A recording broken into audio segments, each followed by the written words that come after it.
Hi, my name's Rich, and welcome to the character class guide to the first 5 levels of playing the Paladin. If you're new to Dungeons & Dragons, then this guide will be a great way to help you out on your journey. Now, let's get started. What sort of person would like to play the Paladin? Paladins are a great mechanical class. Their stats and ability suite are some of the best in the game.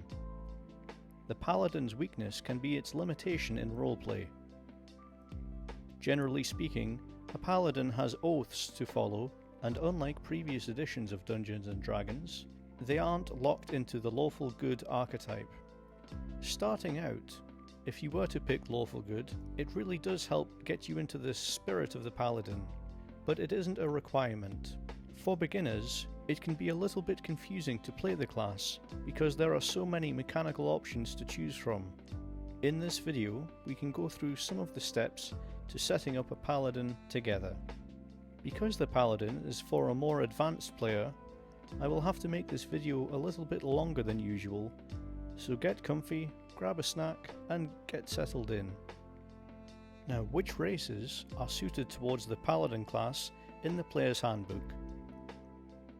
The Half-Elf is great because it has a boost in Charisma, which you will be using for the Paladin's spells. The Hill Dwarf has an additional Strength boost, which is great when you want to make your attacks. The Half-Orc is also a very viable option because they have both a boost to Strength and proficiency in Intimidation. What stats should you focus on? With a Paladin, the best stats to focus on are Strength and Charisma. You can hit hard and be righteous in social situations. Your spells are tied to your Charisma score as well. What is the Paladin's role in the party? They are very flexible and can be the face of the party, a good tank, one-on-one fighter, and have a little bit of utility as well. The Paladin can do it all. They are a hybrid melee and caster class, so they don't get cantrips, but most of the time you will be focusing on melee combat and using your spell slots for things like Smite.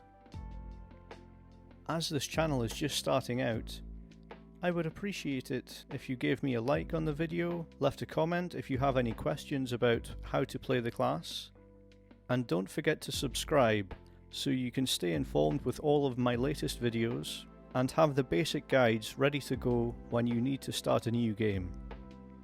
Before we even get to level 1 of the Paladin, we need to decide on what god you're worshipping and your oath. The mechanical effects of the oath don't come into effect until level 3, but they are an integral part of creating a Paladin. The Paladin gets 1d10 hit point dice, proficiency in all armors and martial weapons. So far, they're very similar to the fighter class. Also at level 1, the Paladin gets the Divine Sense ability. It's very situational, and it depends on the sort of campaign your Dungeon Master is running. It's tied to your Charisma, and resets after a long rest, but generally you won't need to use it more than once. It's good for pointing the party in the right direction if you get lost on your way. A Lay on Hands is what makes you stand out from other martial classes at level 1. You have a pool of healing, but here's a pro tip.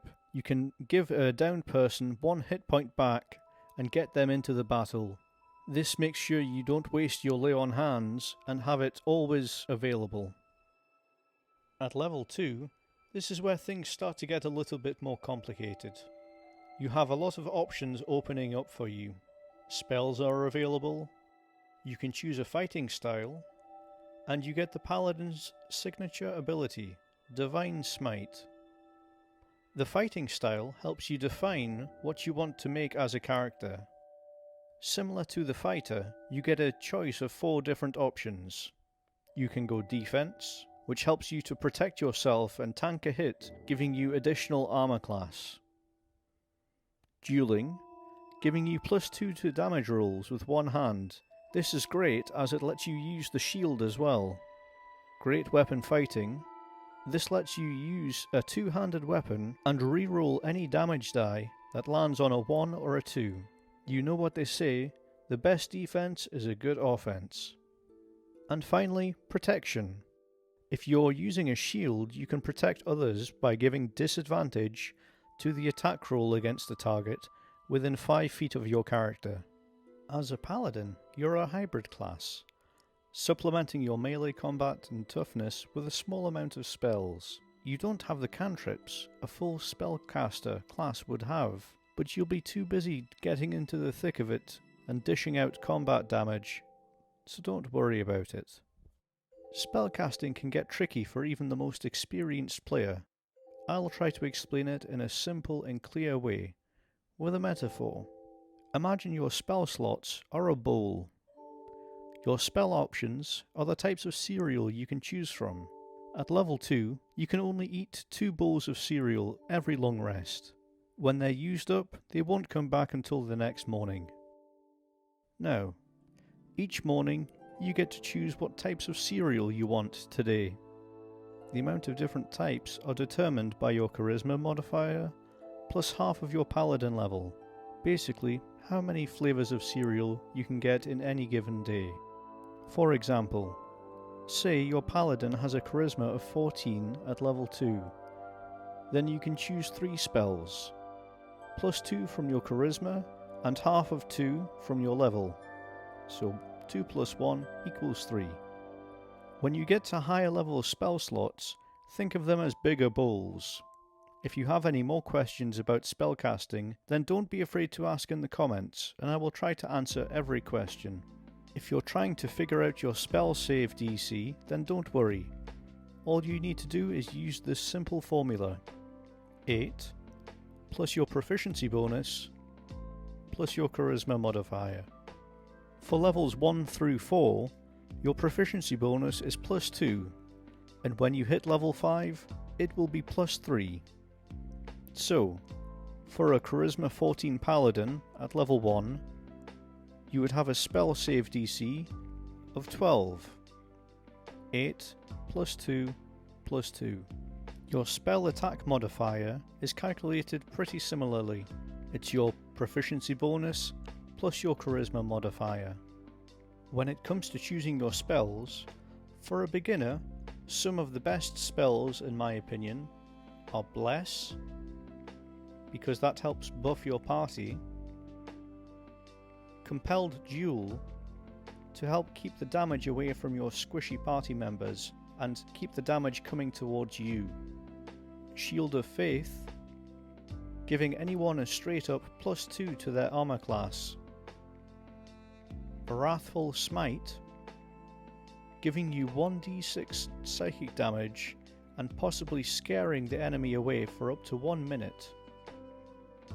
Remember, each round is 6 seconds, so this could last up to 10 rounds. This is very good as long as you can keep up your concentration. Don't be afraid to experiment with your spells until you find one that suits you. The Paladin lets you swap out your spells at the beginning of every morning, so use this to your advantage and try to plan ahead. Paladin spells tend to be really good at lower levels, but as you get stronger, a lot of spells stay at the same strength and don't scale up. Now, lastly, at level 2 you get Divine Smite. Do you remember the cereal bowls we were talking about? Well, instead of using them for cereal, you can use them to bash them over the head of your enemy. Let me explain. If you manage to hit an enemy, you can spend a spell slot to deal an extra 2d8 damage on top of your weapon's regular damage. This increases by another 1d8 if the target is undead or a fiend. And remember, the bigger the bowl, the more damage you can do. You can add another 1d8 for every level of spell that you use over level 1. This only increases at level 5 when you get your second level spells. Now, when you're ready, let's move on to level 3. At the 3rd level, now is the time to swear your oath as a paladin. There is no going back now. In the player's handbook, you have the option of 3 different oaths. The Oath of Devotion, which is a good all-round, mixing defense and offense. Oath of the Ancients, That is great for defense, and if you're playing a game that involves the Feywild. And finally, Oath of Vengeance. This is all-out attack and unparalleled in single one-to-one combat. With each oath, you have your tenants, your specific oath spells, and a channel divinity. Each channel divinity is different for each character subclass. The sacred oaths show that a paladin is taking their vows and committing to the cause. This is a culmination of all the paladins' training. Some characters with this class don't consider themselves true paladins until they have reached 3rd level and made this oath. For others, the act of swearing of the oath is a formality, an official stamp on what has always been true in the paladin's heart. For the Oath of Devotion, the tenets of devotion are honesty, courage, compassion, honour, and duty. The Oath of Devotion is a rather white knight stereotype, galloping in, lawful good, and coming to save the day. Their oath spells at level 3 are protection from good and evil and sanctuary. This is great if you want to try and protect your healer or a wizard class in your party. The Oath of Devotion's channel divinity at level 3 is Sacred Weapon and Turn the Unholy. With Sacred Weapon, for 1 minute, you can add your charisma modifier to attack rolls made with the weapon. This also makes the weapon emit a glowing bright light, so it's not so useful on stealth missions. The other channel divinity is Turn the Unholy. Each fiend or undead that can see or hear you within 30 feet must make a wisdom saving throw. If they fail, they are turned for 1 minute or until they take damage. A turned creature must spend their turn in combat trying to move as far away from you as possible. If there is nowhere to move, the creature can use a dodge action. Oath of the Ancients. The Oath of the Ancients is a great paladin subclass for someone that is connected to nature and the Feywild. They adorn their armour with images of growing things, like leaves, antlers, or flowers, to reflect their commitment to preserving the life and light of the world. The tenets for the Oath of the Ancients are Kindle the Light, Shelter the Light, Preserve your own light, and Be the Light. At level 3, Oath of the Ancients get Ensnaring Strike and Speak with Animals. Their channel divinity options are Nature's Wrath and Turn the Faithless. For Nature's Wrath, as an action, you can cause spectral vines to spring up and reach for a creature within 10 feet of you. The creature must succeed on a strength or dexterity save or be restrained. While restrained, the creature repeats the saving throw at the end of each turn. Their other channel divinity is Turn the Faithless. As an action, you present your holy symbol, and each Fey or Fiend within 30 feet of you must make a wisdom saving throw. On a failed save, they're turned for 1 minute, or until they take damage. And finally, we have the Oath of Vengeance. The tenets of vengeance are Fight the greater evil, No mercy for the wicked, By any means necessary, and Restitution. At level 3, the Oath of Vengeance spells are Bane and Hunter's Mark. Hunter's Mark is a great spell for trying to deal extra damage, and Bane is good against groups of enemies. Their Channel Divinity ability at level 3 is Abjure Enemy and Vow of Enmity. Abjure Enemy lets you use an action and present your holy symbol to speak a prayer of denunciation using your channel divinity. One creature within 60 foot of you must make a wisdom saving throw unless it's immune to being frightened. Fiends and undead have disadvantage on this saving throw. On a failed save, the creature is frightened for 1 minute or until it takes damage. On a successful save, The creature's speed is halved for 1 minute or until the creature takes damage. With Vow of Enmity, as a bonus action, you can utter a vow of enmity against a creature that you can see within 10 feet using your channeled divinity. You gain advantage on attack rolls against the creature for 1 minute, or until it drops to 0 hit points. With the Oath of Vengeance, all of the abilities you have available to you show that there are dozens of different ways to try and add extra damage when fighting a creature one-on-one. At level 4, you get the option to increase your ability score or gain a feat.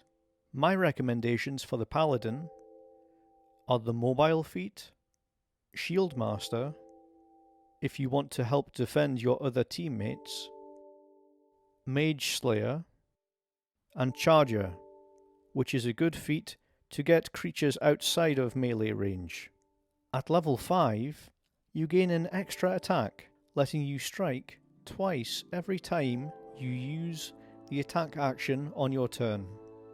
You also gain a proficiency bonus boost from +2 to +3, and you gain your level 2 spell slots. Some highlights for the level 2 spells are Find Steed. This is a classic Paladin spell that lets you find a mount and is very thematically appropriate. Zone of Truth. For a more roleplay heavy session, this can change the whole encounter. The recipient can't lie, so must either be silent or tell the truth. The DM really gets to flex his creative linguistic muscles with this spell. Magic Weapon helps add more damage upon more damage. Locate Object is good for correcting the course of the party and refocusing them on their objective.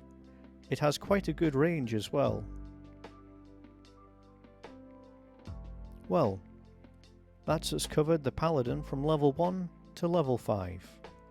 Thanks for watching the video. If you have any further questions about playing a Paladin, or Dungeons & Dragons in general, then please put it down in the comments below, and don't forget to subscribe so you won't miss out on any new videos.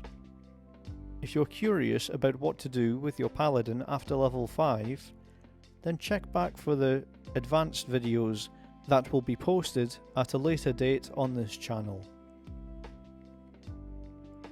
At the time of recording this, the channel is at a level where I can respond to all of the comments, so don't be afraid to leave something there. Okay, have a nice evening. Goodbye.